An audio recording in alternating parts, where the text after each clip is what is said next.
This is Believe in Buckeyes with Bryant Brownie and Chimdi Chekwa. We got a great one for you guys today. We got to see not just some football, we got to see our football. We got to see our guys today make it to a practice. So we're excited. We got a lot of information to get out to you guys. So, yeah, tune in, sit down, get some popcorn. It's going to be a good one.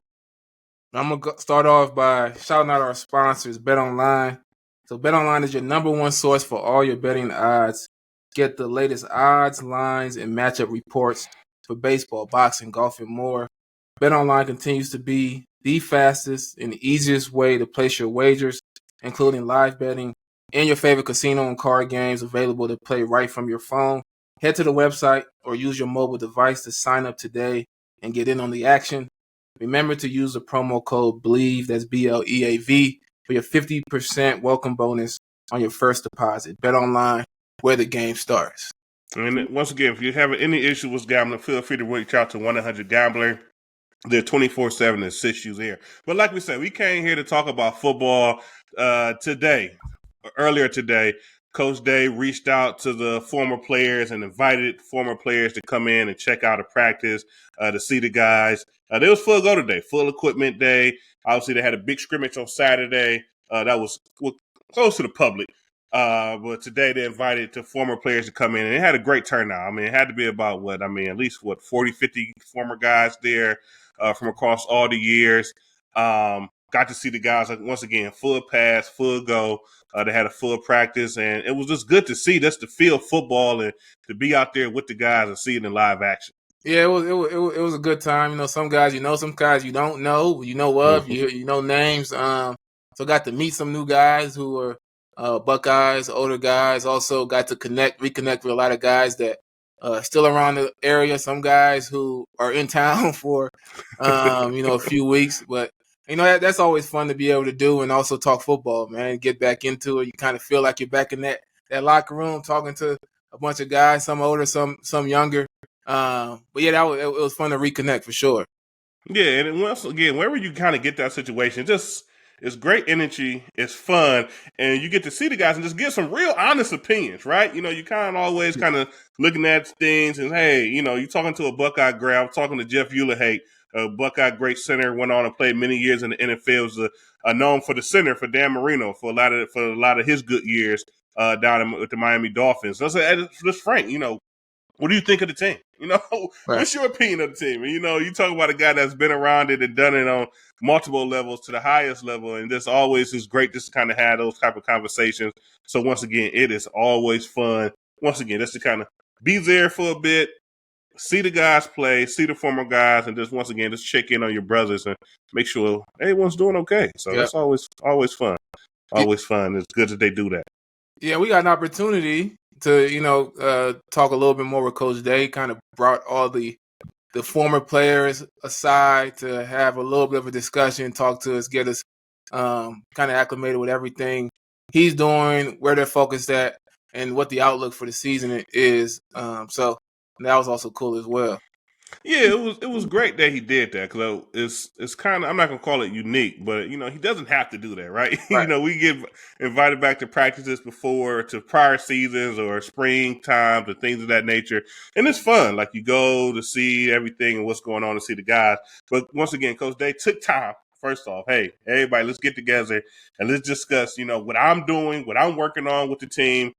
Things I saw, things I'm sure you guys saw, and this is how we plan on fixing these things to improve the program and have a great season. So, kudos to him. And like I say, you want to kind of get into that. I know one thing, and I feel like the biggest thing that he kind of, spoke to us about is circling in and pinning down on like some of the small things, right? And it's funny, we kind of talked about it before. Well, if we kind of get into the big games, we win a lot of games, and a lot of times, sometimes those smaller things slip away. But him just kind of taking that step back, kind of looking at some of those small things. And what did you kind of catch from Coach Day when he was kind of in that moment? Yeah, so a lot of the things that I wouldn't say we complained about, but as we reflected on some of the big, letdowns, the loss against that team up north, and not being able to get it done against Georgia. We talked about specifically, after that game against Michigan, we talked about, his attention to detail, the ability to really understand and be prepared for situational football. The need to, not just in that game, but throughout the season, to compete. I always talk about the DBs. Like, these guys are in position to make plays, and sometimes they go after the ball, but not at the same like level of fight and competitiveness that you would like to see, because that's what it takes to win. Not just some of these games leading up to Michigan, but that's what it takes to win the big rivalry game. So he talked about their focus, and I was happy to see it. Right, I don't necessarily want to rehash everything he said, but I think from what I felt and my take from it, he's kind of reached full form as a Buckeye. Right, he's kind of he's like level 4. Last stage of being a Buckeye, man. And I think it's really understanding the rivalry, understanding what it takes to win, being able to have guys like Urban and talking to guys like Coach Tressel, and understanding that it's about situational football, right? Mm-hmm. It's about being able to have that mentality to compete, not just in that game, but every step of the way, so that when it comes down to 5 plays, we're talking about 5 explosive plays or whatever, right. Guys know how to lock in and make those plays and turn things around. So, I love what I heard from him. I think, his ability to now kind of step back, delegate a little bit, offensive coordinator position. You got offensive analyst and Joe Philbin.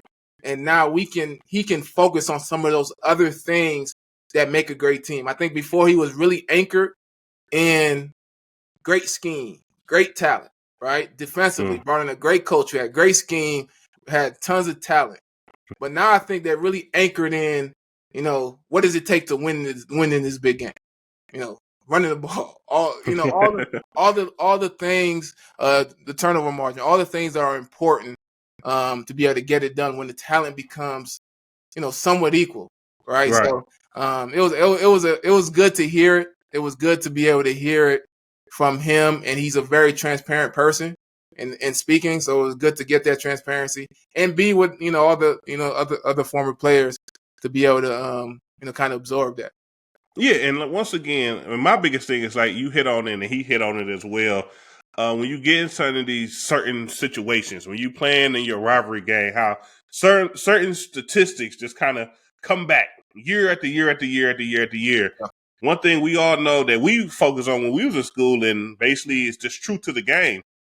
Whoever wins the rushing battle tends to win the Ohio State versus Michigan game. So if you can win the rushing battle, you can win with explosive plays, limited turnovers. You win that game, and that's how you win football games in general. Yeah. But some certain games, if your talent level, once again, like you speak about, is just so spewed in one way, it kind of could get missed a little bit, right? But when you get into those tough situations against those tough teams, like the little things matter. One thing, running the ball, what does that really mean? It means that you are controlling the line of scrimmage, usually. That's what that means if you're winning the rushing battle. So you tell your guys that. Tell your team, hey, this is what we want to do once we get into this game. That's how we was coached by Coach Tressel for those big games. That's something that he said he wants to kind of put into this team once again, so that they know, and it's with them all season, that they understand exactly what are the things that needs to happen if they're going to win those games when it comes this year, as we expect them to when it comes to against the team of North. And real quick, some of the challenges of him in this college football environment with NIL and all the transfer portal and all these other things, and him taking over and trying to put his stamp on the game. It takes some time to understand, okay, what is my approach to making sure that this team is what it is and can maximize its full potential. So he was still in that process of learning. And I think, he had 2 really big lessons, right, the last 2 years. And I just like what I see from him, man. I went to 7-on-7 and the sales, and I see Day there, looking at young high school players, recruiting Ohio, making sure that he gets those guys here locally. And I think, I mentioned, I joke around and say he's reached full form as a Buckeye, but I think his approach, his understanding, combined with his intelligence and all that other stuff, but understanding of what it takes to win in the Big Ten and win as a Buckeye, I think he's gotten to a point, and I'm excited to see what they do this year for sure. Yeah, and one thing that everyone wants to talk about is the competition that's going on behind the center Yeah. at that quarterback position between Kyle McCord and Devin Brown here. That obviously that competition started essentially once the season ended. To be frank, once the season ended, we pretty good attention that CJ was going to enter the draft. He took to the very last day to enter to actually make that decision because he said he really was thinking about coming back to college, and I understand that, and we discussed that. But once he decided, he declared the quarterback competition began between Devin Brown and Kyle McCoy officially was on, and obviously went through the spring. Devin Brown got hurt in the spring game, wasn't able to compete, but obviously he's back in camp, and once again they're alternating ones versus ones. Now I know you're a defensive guy, you're a defensive back guy, but whenever you say you're watching a defensive back and it gets live, one of the quarterbacks are releasing the ball. That's what really matters, man. So Yeah. what are you seeing out the quarterbacks? What are your opinions there? What's your thoughts? Or do you want me to just kind of dive in and get mine? I mean, what you want to hear? How you want them to go? Yeah, I'm gonna kick it off, man. I think it just seems like nobody's going to take the position, right? You got to go take it. I remember when I was competing, coming off my redshirt year, and trying to compete for the compete for the number 2 spot at corner. Really, it's for being in the 2 deep. I was every day from first spring practice, walkthroughs. I'm competing. With no guarantees that I was going to be able to get that 2 deep. There's a lot of guys at that position. And it just seems like it's so up in the air.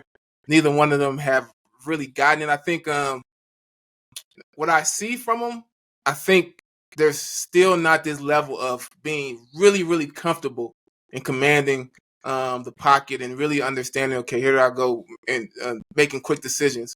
I think Devin Brown, hasn't been in the program as long, I think he still has a lot of space to grow and grow really fast.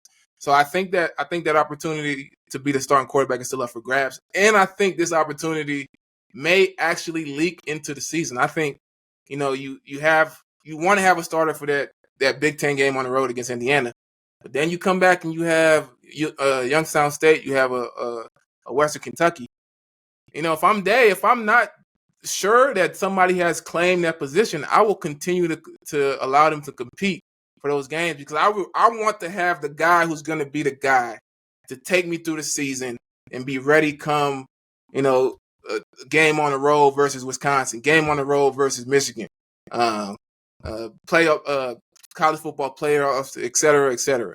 So Right.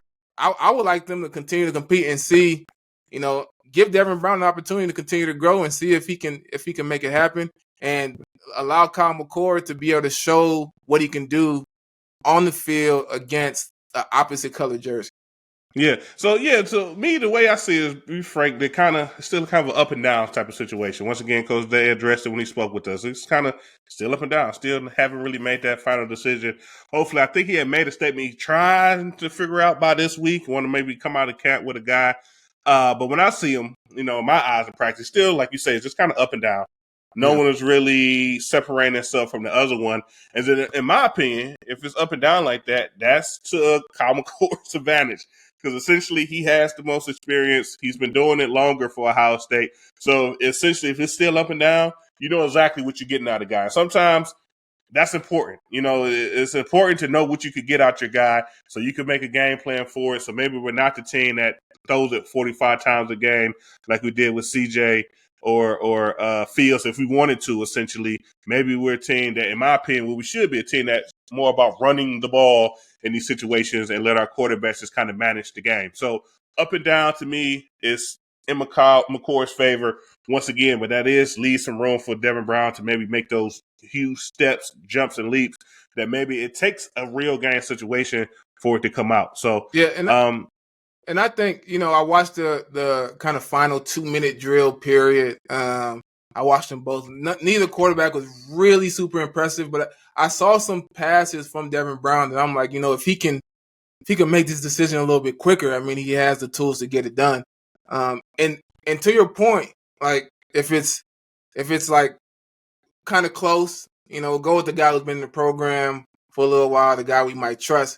But on the flip side of it, if it's close and McCord's been in the program for a while, Devin Brown can improve. To me, you would think there's a higher ceiling to continue to gain improvement, just continuing to get reps and understanding the game.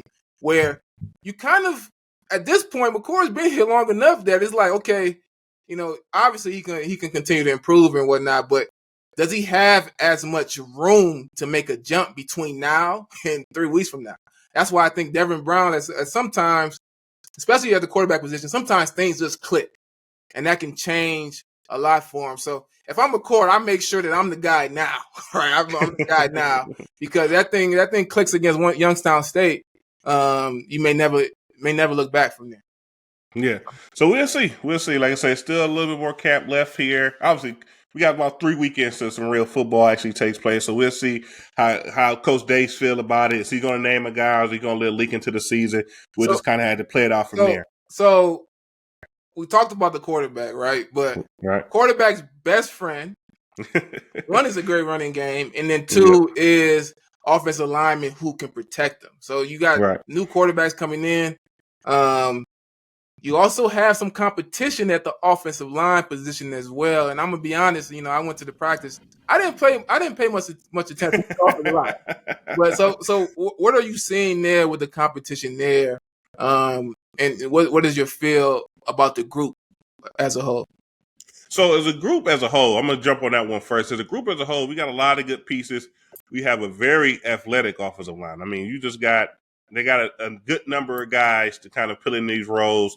And I know the way Coach Fry coaches, from watching him coach in person, I mean, he's going to figure it out and type of deal. Because I just have a lot of faith in those guys, have a lot of faith in the coach. So, let the best man rise to the top and then let them play from there. Watching the offensive line, actually looking at particular positions and players, I think we kind of have a bit of a switch up from the spring to what we're seeing here now in fall camp. So back in the spring, Josh Fryer was at that left tackle position for basically most of spring, and to me, looked pretty good, did pretty well. And I was thinking going to camp he'd do the same thing. We actually kind of spoke about it, but going and seeing in practice, actually kind of switched up. He's back on the right side where he has played at historically for Ohio State, kind of anchoring that right tackle position. And he's kind of in a little bit of a competition with Zim Milowski, who's kind of been in that position as well through spring and going to the fall. But if Fryer is healthy, I would think most likely he'll be able to kind of hold that down and lock that in, because once again, he just has the experience for Ohio State. Left tackle position, a lot of competition over there. A lot of competition. We have Jimmy Simmons coming in, the transfer out of San Diego State. He's lined up on that left tackle position. You have Tegra Shabola, who's going into his second year. He's lined up on the left side over there. And he had a couple more guys also playing at that left tackle position. And once again, it's a lot of guys that check the eye test right away. Check the eye test, I would say. But watching the guys, it's kind of any man's game at this point. And obviously the coaches, all I had was one practice, and you kind of look at like particular reps and kind of try to see how the guys move and how are they actually capable. And be honest, I mean, those guys they are capable. So they kind of have to kind of play it out. And the way camp goes, I feel the best man will rise to the top and lock down that left tackle position. Once again, you want to show that you could do it on a consistent basis. You could show that you understand the playbook. You could show that you understand the different looks, and you could just kind of go in there and roll. But right now, it looks like Simmons is kind of the first guy to get reps there. But once again, you're seeing other guys get first-team reps when it comes to Tegra and things of that nature. So kind of see how it has to plays out. But once again, those guys definitely check a lot of boxes when it comes to the offensive tackle position. Also, some competition at the center position. You have Carson Hensman and Victor Cutler battling in there at the center position. Right now, first man on the field is Hensman, but once again, Cutler is getting some reps in that center position as well. Obviously, it's very key to have a center locked in, someone that understands the offense, to make the call, confident, and the most important thing when it comes to football in general is you want to cut the goofy stuff when it comes to shotgun snaps when you get the ball to the quarterback, no snapping over his head. So both of those guys are capable. I'm not saying that's an issue or concern at all, but once again, if it comes up, it's a problem right away. But, there's still competition there that I would feel would kind of play out a couple more weeks. But in my opinion, it's probably Hensman's position to lose at this point in time. Yeah, so we have Ryan Day, quarterback coach, right, coming up. Quarterback coach, we have Brian Hartline, offensive coordinator, wide receiver, right? Right. So I guess my question to you is this offensive line, one, going to get it done when it comes to running the ball? We got, 5 deep when it comes to explosive, capable tailbacks. Do they have the dominant rushing attack that we expect them to have this year? What do you think? So it's really going to come down to the games. I mean, when it comes to rushing, sometimes it's kind of you can see some things up front, and you getting some people moved, and but it's kind of tough to read because you're not tackling nobody for real. So was this a 6-yard gain or was it actually a 3-yard gain, right? But we definitely have the guys from when Coach Day spoke with us. I think that's where the mindset is at. When you're trying to look at the scrimmage, like I said, we didn't get to go to the scrimmage, but they kind of talk about the stars of the scrimmage being 2 running backs, star of the scrimmage there. What is that? Pryor and what's his name that came back from ACL surgery? Train. So Ever Pryor and yeah, Trainer. Yeah, exactly. Yep. And so you just talking about guys that just known for getting it done, right? That's been doing it for a while, that could execute at that level of just being a good back, and we done watched them have these explosive games. So when it comes down to it, we got to call it. We got to play through to me, the best way to help our quarterbacks out is to play through our offensive line and run the ball with those guys. And so we definitely got, once again, an athletic bunch. So that means we can be able to do things outside. We're definitely strong in the middle with our 2 guards returning and them and their talent and their experience. So we should be a team, in my opinion, that could run the ball and get the job done there as well. And now, that's the offensive line. That's the quarterbacks. What did you see out of your defensive backs, man, going out there? Did you see anything stick out? Anybody stick out to you? How did that go? I was locked into the defensive backs all day. First of all, I saw some plays being made, interceptions and whatnot. And what I really see, the key thing this year, I think, over last year 2 in this defense, and then the depth. There is depth and versatility across the defensive backfield. I think they got some mainstays at linebacker. They got good leadership, even from Eichenberg as a starter to C.J. Hicks as a backup, right? They got some mainstays there. I think the D-line is flying around, making plays. They look good. But I'm really, really excited about the defensive backs. I think there's still some room for improvement, but the depth and versatility. You see a guy like Sonny Styles, who looks like a linebacker, right? You look at him, you're like, this guy plays linebacker, but he's a safety. So you have the versatility to put a guy like that. And I think back to like a Darren Lee type player, right? Darren Lee was a linebacker. You didn't have to take him off the field during passing downs because he could run. Sonny Styles has that same level of versatility. But then what I also saw was 3 cornerbacks on the field. I saw them put 3 corners on the field, man, which is I'm excited. I'm excited about. Did that warm your heart? Oh man, it did, man. You bring a guy in like Davidson out of Ole Miss who can play aggressively. You put him on the outside. Obviously, you have Burke, who had a great freshman year, a little bit of a down year last year, but he had some injuries that he dealt with. Now he's back healthy. And then Jordan Hancock, who didn't get a chance last year because of injury, who's really good with his feet, really good movement wise. Saw some of that mix of putting him on the inside at a kind of a nickel corner. And honestly, man, with Sonny Styles, you have the kid Carter that came out of Syracuse, who's going to be a good player, a veteran player. And Lathan Ransom, I think, is an All-American type player. Yeah. Lathan Ransom, year 2 starting, man, he is going to be a dog. And I'm excited to see these guys. These guys are flying around. They're going to be good for sure. Yeah, that's exciting. So that's us former players getting back to camp, spending us a day with the guys, getting to see them with our own eyes, to get that feel, get that pump going. Once again, we're 3 weekends away from getting some actual football here. So shout out to our sponsor, Bet Online. And once again, you always tune in with us, Believe in Buckeyes, with Brian Brownie and Chimdi Chekwa. OH! I-O! Go Bucks, baby. Go Bucks.